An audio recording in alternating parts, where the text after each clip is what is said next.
بله تماشوانین هیجا انجمن اجتماعی کردی لسوریه دی جوینه ده پلانک نویا سیاسی تیدارشتن جبوا قهداریم برفرهتر شی فیصل یوسف پیداره انجمن اجتماعی کردی لسوریه ج قامش لو میوانی منه سلاف بوده که فیصل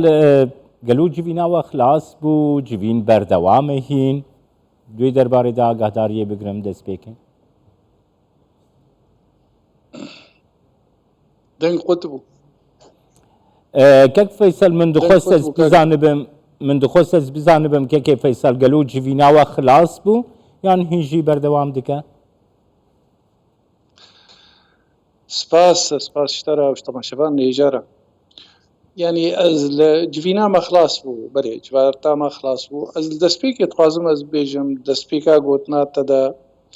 انه يكش تشتيقو انجومان السر بشغلي مسألة انه بهورية خلقية بخوضا قريب استخازم تكازيه بكم سر مسألة يعني تروجا بهورية خلقية بانجوماني نهات يشكاندن انجومان هر پروژاویا نتوی کردی و هر شپیرک دناب ملتی مدى ایرو هبونای برچاوه هنک تشت هنه جارنا کلم تینا پیشیاوی کلم تینا پیشیا خلقی دستهلاتك هبوري ندى يعني كاري سياسي مثلا بهوري بين احسانا جو قطب هيفي هنا رخن هنا او هيا اري بس بهوري نا يعني بهوري هر وقتی خلق هیویه و آنها سر انجمنان اجتماعی کردی وقت ناف نشانه که داخوازی کردی جملت کرد هندروی سوریا را کسی ناف دولتی دبیجن انجمن ایرو برپرسد بر ملت کرد هندروی سوریا ده بله جواتا ما خلاص بو اف بو شغله 2 ساعت 3 ساعت جواتا ما خلاص بو كيف فيصل نهال غورا قهداري اما بلانك سياسي نو لسرويون راوستيانه قالوا بلانا سياسي تشدبه يعني ايما صالك تشيبو كونغري شارال هات الدار خستن دبي قناغا يعني بيشتي كونغر ما كاريبو هنا بافيجن نوكرنا اوفيسن انجومني دستايا سروكاتي سي كسي سر بوتبليبون ایروژی پشتی جواتا انجمنان اجتماعی کردی و بریارن گوبری عمل سر ما اری کرد امینداریا گشتی ده دستایا سروکاتی ده تشتی هی ما گوتو بیش کرد انجمنان اجتماعی یا جواتا و یا توایی ده دوینا ده یک امسکنین سر چونا دستایا سروکاتی یا گوهاتی حرمی کردستان عراقی و بجناب سروک مسعود را رونشت سر ها سکناندن بقاسي ويسر هات سكناندن مثلا رونشتنن بري آشتي و آزادي و چاوا اكتيف ببي السروي هات سكناندن رونشتنا باليوز روسي الهوليري را و دنگهاندنا ملتي ما و ايش ودر ديوي گو رولك روسيا هات خستن گو رولك يبلي زيني بپشتگرتنا ملتي ما بكي بقاسي ويجي السر هات سكناندن او اوویس ناوی و تمام هر کسایتی کی کیو جهه وانا پشتیوی اری کرنا کی سرحات کرن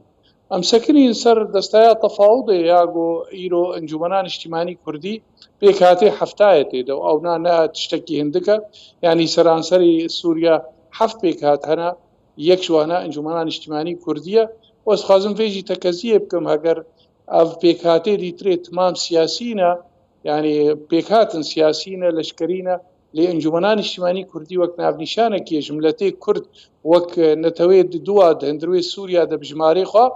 ايروجيل سر عرض اخو انجمنان اجتماعي كردي جرانيا خو دستين وقت بيكاتك حفتا جو قضيه عملتي كرد ده هندروي سوريا ده يكش اي سركيه خاصه ايرو سوريا يعني قضيه بيا قضيه ناف دولتي دي شاره سريبيه سروي هات سكناندن دوی دستایا تفاوضی ده گو دوی چاوا انجمنان اجتماعی کردی رولک فرهتر بلیزینی اکتیف تدر بکی چاوا او داخیانیا گو بری یا ریاض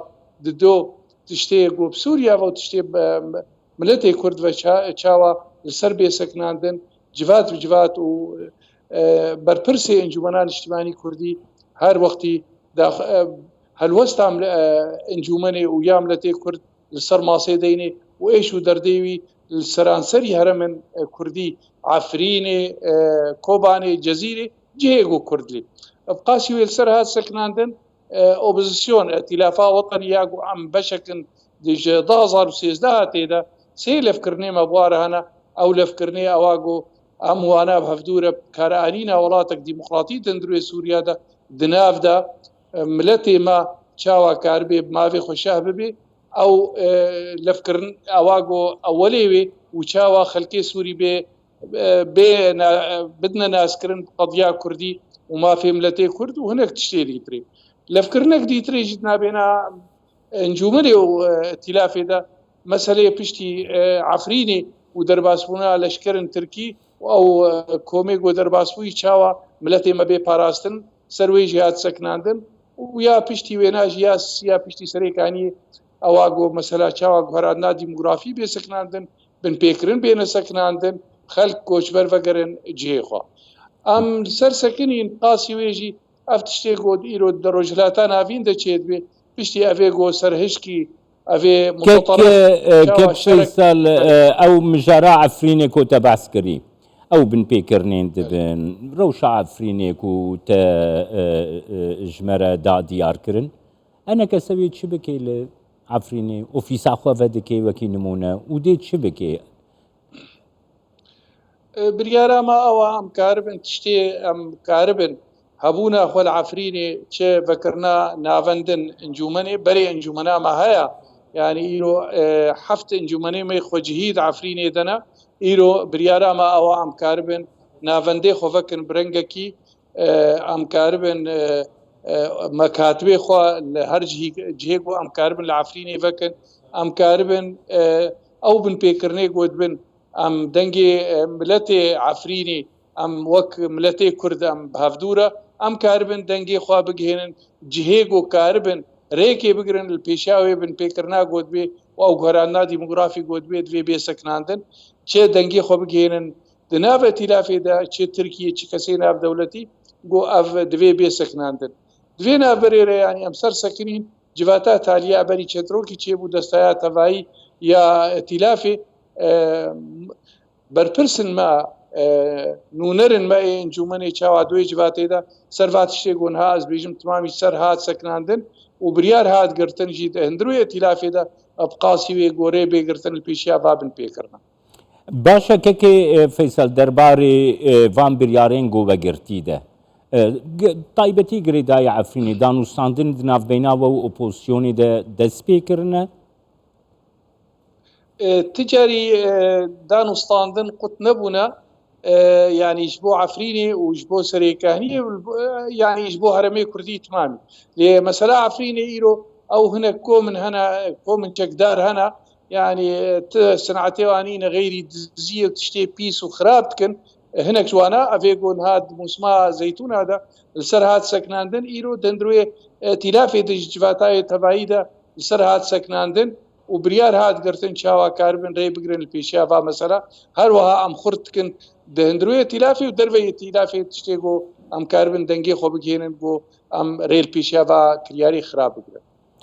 کەکە فەیسەڵ گرێدای دیالۆگا و کوردی جڤینێدا اون ڕاوەستیە کاک جەمالیانی ئێمە ینی هەر وەختی ئەم مەسەلا دیالۆگا کوردی مەسەرەکمەی پروگرامێمە ئەنجومەنان نیشتیمانی کوردی خالێک سەرەکە تێدەیە ئەم دبینین یەک هەلوەستا کوردی مەسەرە ینی گرنگیەک ملەتێ مە پێویستیەک هەیە وەک مەسەلەک استراتیجی ئەم هەر وەختی دبێژن و ریاد ڕاگەاندنی و غەیری ڕاگەاندنێدا و بالیۆزیە ناودەوڵەتی وەختیان ببینن ئەم ئامادە نەژوێ دیالۆگێرە ئالیە دینە ئامادەیە ئەم دبێژن ئەم ئامادەنە ئەو تشتێک بۆ ما بەهەفتورە کردیت ساڵا 2020دا 2021 جی وەسیقەک هاتی ئەمزەکردنژی ئالیە ئەمریکانە و کاک مەزلوم بە چاوە ئەم کاربن وا دانوستان ناڤەگەرن بنگهاوێ ئەو گرانتیە گۆدانین ینی ئەنجومەن سەربەست بێت کارێ خۆی سیاسیدا ئەو تشتێک بۆ مەلەف کری ئەم جارێک دیلێ نەڤەگەرن و ددەمە گەلێک کندەژی ئەم کاربن لەفکردنەکێ بکەن جێم خابنیە حتان ها ئالیە دیترێ خوایە نە ئامادەیە و نەعدمەتکردنە ئەریکردنەکێ ئێمە دوێ دەرفەتێدا vêjvatê û berî wê jî her wextî me gotiye em amade ne ji ber ku em bînin pêştiya miletê me pê heye yek helwesta Kurdî û levkirina Kurd کەکێ فەیسەڵ گرێدایی ئەمریکیان گەلو نونەری ئەمریکیە هاتیە دەست نیشانکردن بۆ دیالۆگا کوردی لەسەر عەردەی دانوستاندن ناوبینەوە بوو ئەمریکیا دچە ئاستێدەنە ینی جارە داوی ما ئەمریکی دیتن ینی ئەو نەزوودە ینی تشتێکی نسبەت مەسەلەی دیالۆگێ جەموانە تشتێک نەبوو بەگەران ناوێ هەر ئەم دەبێژن ئێمە ینی ئەم ئیرۆ هەرەمێ خوال هەرەمێ کوردی بەرێمە گوتیە ینی وەختەی گۆ بێ و ئەمکاربن خزمەتگوزاریش ملەتێ خۆرە بکەن مەسەلەی دیموقراتیەتێ جهێ خۆدا ئالیک تەنێ نکارێ برێڤە ببێ ئیرۆژی وەختێک بۆ ئەمریکی و هەبەندیان ناودەوڵەتی لێ دێنا ئەم بێژن بنگەهەک ئارامیێرە گۆ خەلک ئارام بێ divê rêvebiriyek got xelk tima bercewendê xwe tê de bîn ne alîyî tenê bê lê danûstandinê me û Amerîkana û xêrî Amerîkana û Ewropiya yanî kêm zêde qut nebûne û em berdewam in tê de got bingeha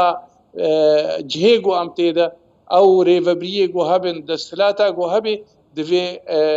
ne tenê aliyek bê divê milletê me timam tê de bê taybetî Encûmena Niştimanî Kurdî ji 2012 ava û heta niha ما گوتبوو جهێ گۆ رێژیم تێدە پەیدا نەبێ divê em têda ava bikin wa rêvebiriyê got milletê me jî razî bê û erêkirinek li ser hebe û em karibin bihêlin got kesê navdewletî ew jî alîkar bin pêre û pîşgirtina milletê me bikin.